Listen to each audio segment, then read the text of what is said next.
you have layer cakes and jelly rolls in your fabric stash and you have no idea what to do with them? Well, this is how I used mine. Let me show you how I did it. Hi, it's Hannah with Fabric Cafe, and welcome back to What Quilting Taught Me. This is a series where I show you a quilt that I made, how I changed it up, how I broke some rules, and if I made any mistakes along the way, I'll share those too and tell you how I fixed them. Today, I'm going to share with you how I used layer cakes and jelly roll strips in a 3-yard quilt. If you don't know, a layer cake is a pack of 10 by 10 squares, and jelly rolls are 2.5 by 44-inch long strips. These packs are usually themed around a specific fabric line, so you'll get a little bit of all of the different prints, different colors that are in that fabric line. Now, I had to get a little bit creative using them in the pattern I selected, but I think it turned out to be one of my favorite quilts I've ever made. So let's check it out. And this is what I did with our Art Deco pattern. This pattern comes from our book, Easy Does It 3-Yard Quilts. Now, normally in this quilt, you'll have all 4 of these corners will be your fabric number 1. All 4 of these will be your fabric number 2. But when I saw this pattern, I thought, how cool would it be if I did different colors in all of my corners? So what I did is I used a layer cake here to do all of these different colors and spattered them all over the quilt. So I had all these different textures and colors and all this bright fun. And then I used a jelly roll on my border so that I would continue that fun movement. This is a really easy block to make. All you do is a stitch and flip on one corner of all of these blocks. You join them together and that's what creates your fun diamond right here. So let's put it on the table and I'll show you how I decided all of my different fabrics. Now, before we look at my fabrics more closely, I want to show you what this pattern looks like with the traditional 3 1-yard cuts of fabric. So first off, we have this really fun focus, and this is going to go in one of your blocks here, and it's going to alternate. It will also be in your border. Then your number 2 fabric is this polka dot. And this is gonna be in one of your other alternating blocks, and it's gonna alternate with your focus. It will also be the binding on your quilt. Then for our fabric number 3, that's gonna go everywhere you see the black here. I love that there's a dark, bolder print for your fabric number 1, alternating with that softer toned one. So there's really a lot of contrast. And the black on there really makes it pop with those diamonds and that border framing it out. Now let's see what it looks like next to mine. This one made it look totally different, I think. The one with just the 3 yards of fabric, the focus and the number 2 are kind of the colors that pop out more. But on mine, because I have so many other colors happening and it kind of breaks up that square, the diamonds are what really shows up. And I really love the difference on that. It's so much fun how much you can change it up. Now this kit is available at fabriccafe.com, so if you're interested, you can go check that out. Now, let's look at what I chose to do with my fabrics. When I started selecting my fabrics for this quilt, first I went to my stash and I found a layer cake and jelly roll combo that I had that were both from the same fabric line. So in this line, there are 3 different prints. I have a polka dot, which comes in lots of different colors.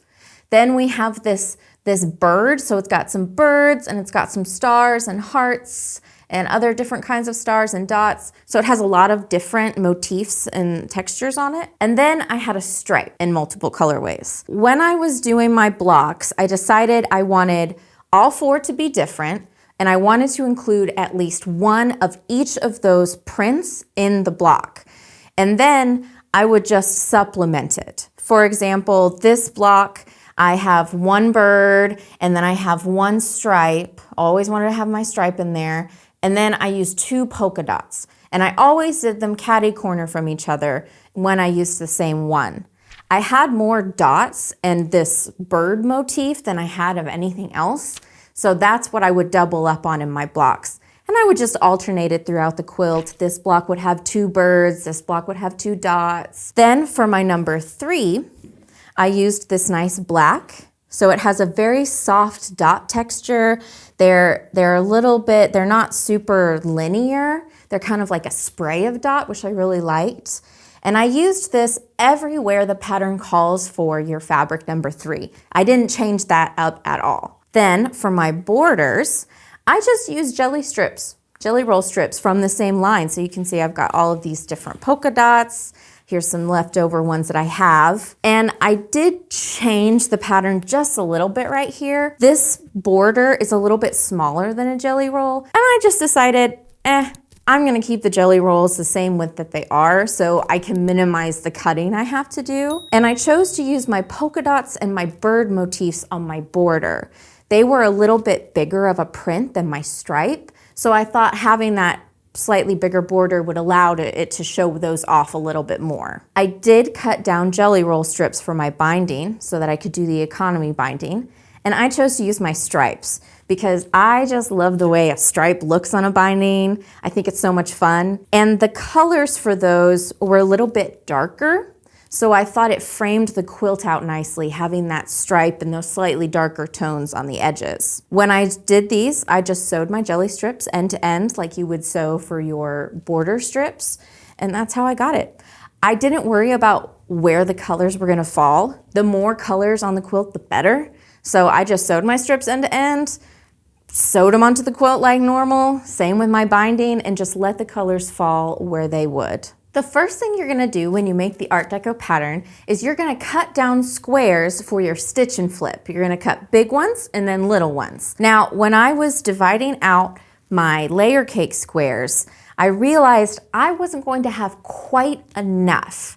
Layer cakes usually come with 42 squares, but this pattern I needed 48 total squares because I was using it for my fabric 1 and my fabric 2. So I thought, how am I gonna get those extra few? Well, I figured out because you can only get one of the squares I needed from a layer cake square. If I took 2 of them and sewed them together, I could get 3. Yes, there would be a seam right in the middle of some of the blocks, but my fabric was so busy that it didn't really matter. You really didn't see it. So if you ever have to do any kind of like Frankenstein piecing, use a busy fabric. No one will ever know the difference. So after you have your layer cake squares sewn together, I'm going to trim my blocks from that.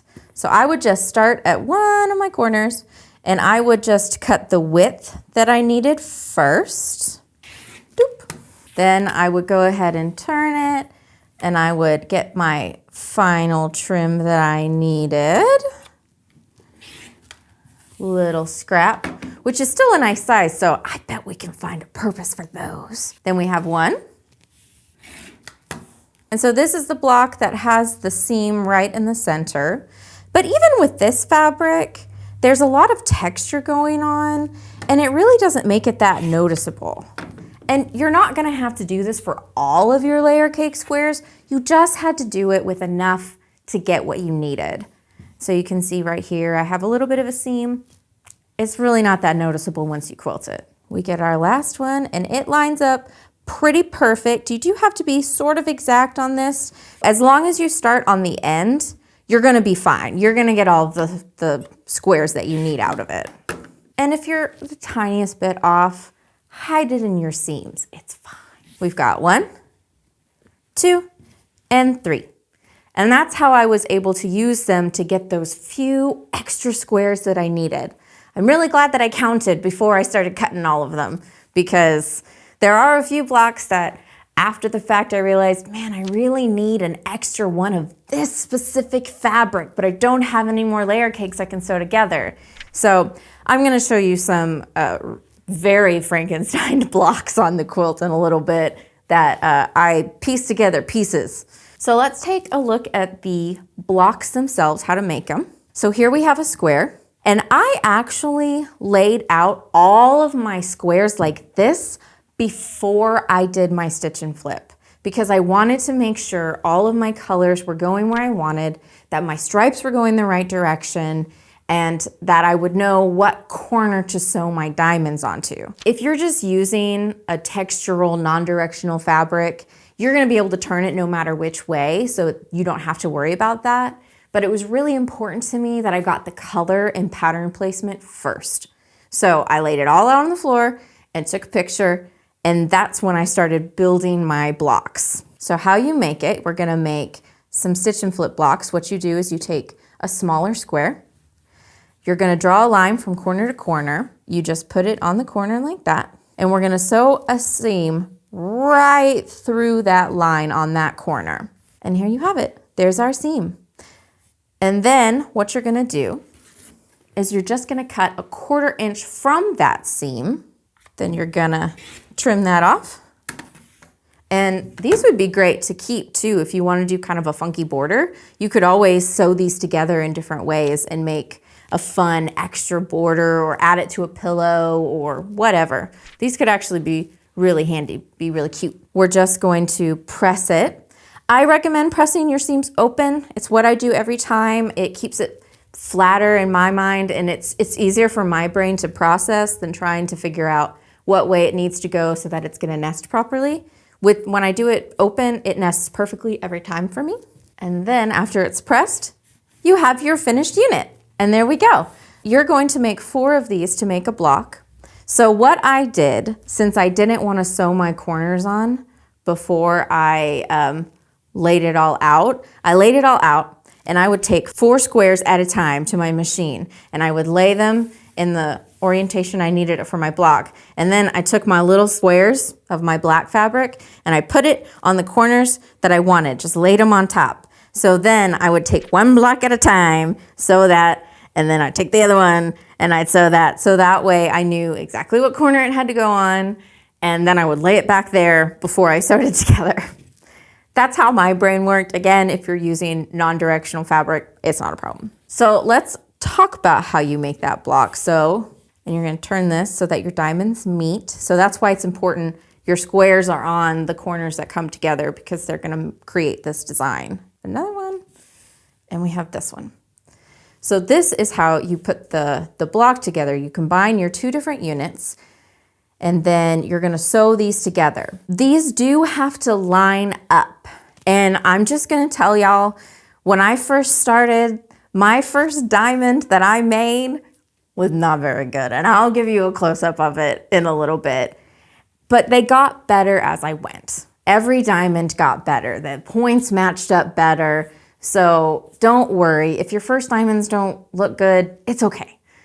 Also, when it's hanging on the wall or it's on the bed, it's on the couch, no one's gonna see it.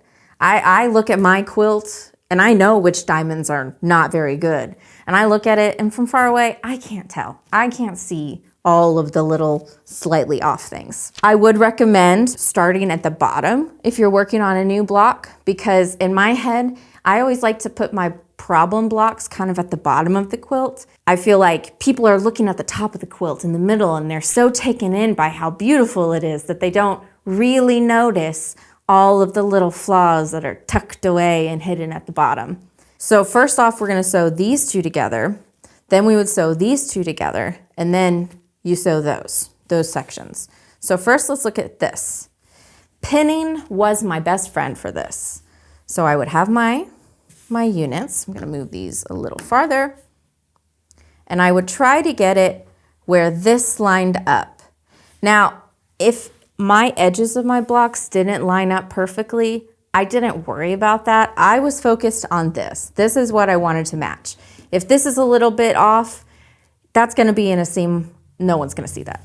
Then I just flip it over, and I'm looking at this seam right here, my diagonal, and I'm making sure that it is matched up with the diagonal on the other side.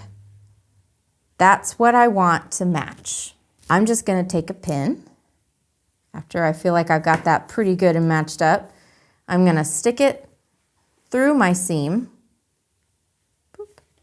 And then I'm gonna bring it back through the fabric like that.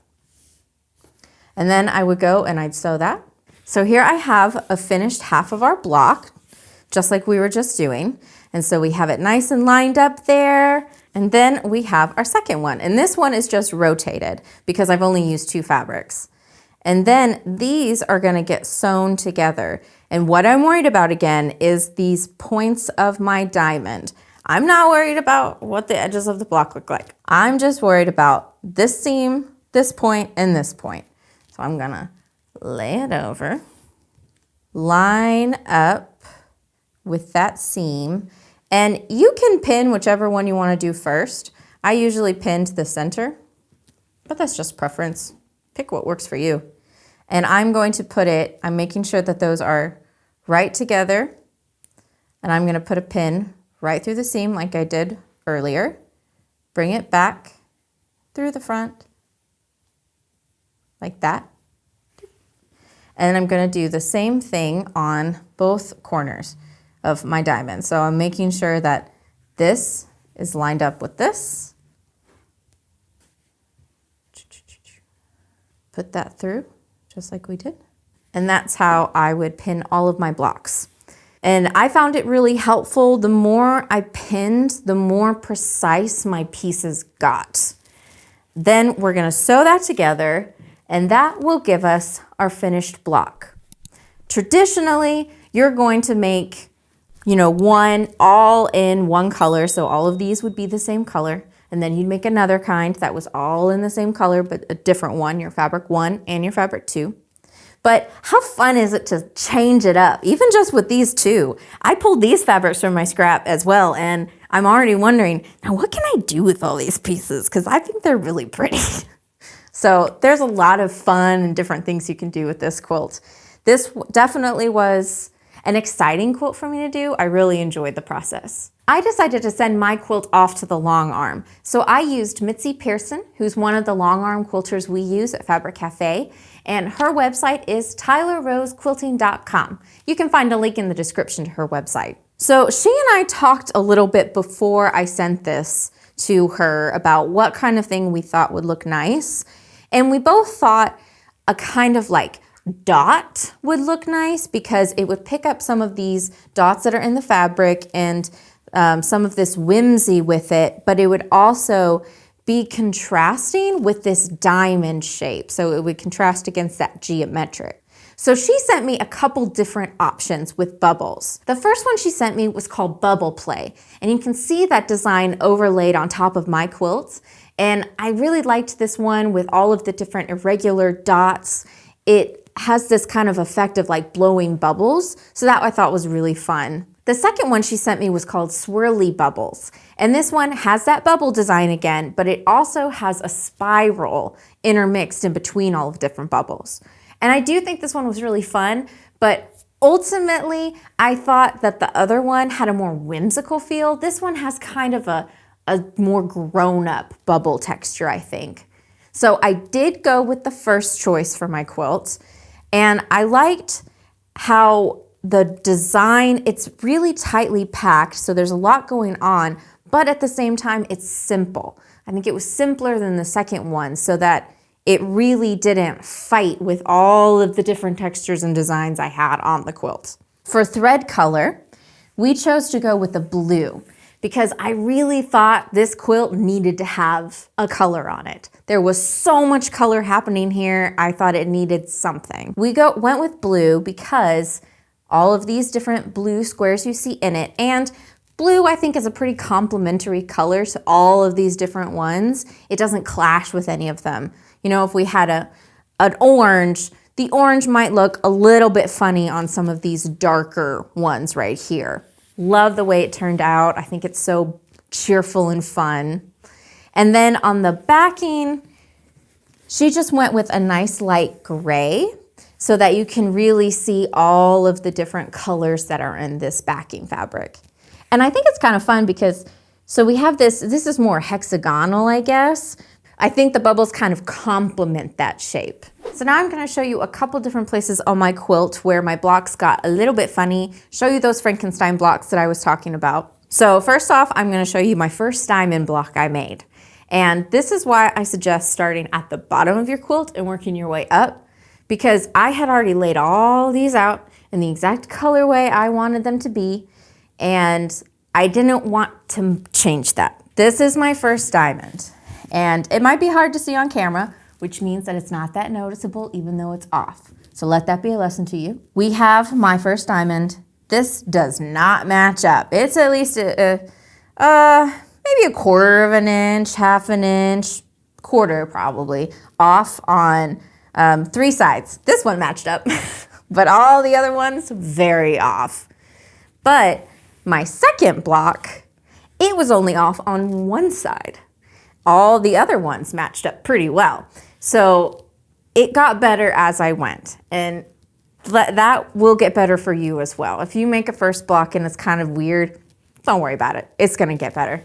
When I was laying it all on the floor together, I really thought I needed an extra stripe on the bottom row, and I really wanted it to be blue, but I didn't have any layer cake pieces left that were big enough for me to cut.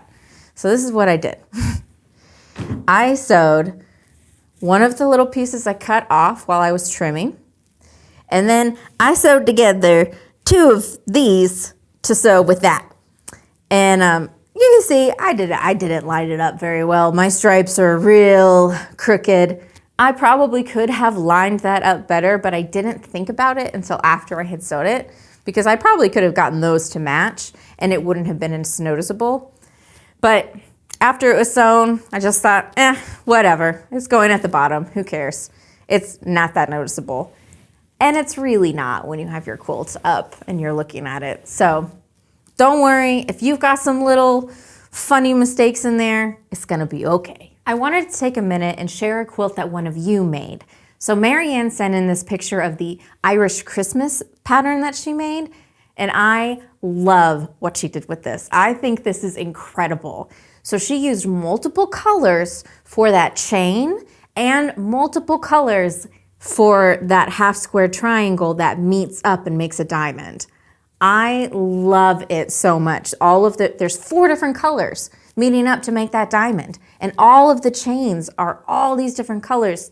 The 4 patches that come together, usually making a square, but they make a 4 patch in this case because they're all these different colors. And I think it was a really nice choice to use solid colors for your different piecing, because it allows all of those different colors to really shine, and the different piecing that you did to shine. If there were a bunch of different textures going on, I think it would be harder to see. So really great job, Marion. I love it so much, and it's giving me lots of ideas for future projects for me. If you would like to send in pictures of your finished quilts, send them to welisten@fabriccafe.com. If you would like to make this quilt, this is the Art Deco pattern from the Easy Does It 3-yard quilts book.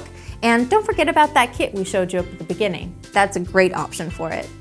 If you would like to see more patterns that work with layer cakes, jelly rolls, and charm packs, then be sure to watch the video that pops up. Happy quilting!